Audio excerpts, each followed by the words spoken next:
Afadhali hata umefika.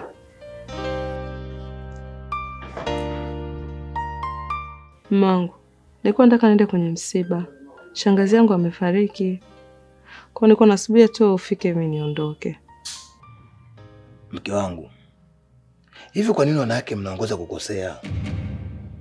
Na kwa nini mnashindwa kuijua mipaka yenu kwenye ndoa zenu? Mnashindwa kutambua mamlaka yenu? Kuna muda, kuna maswali nikikuuliza utahisi kama nakukosea.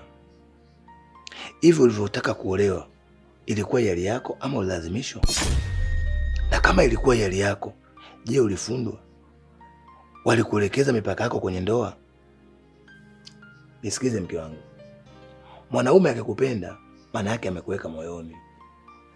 Ila wanawake wengi hutoka moyoni na kuja mabegani, na wengine mpaka ufika kichwani.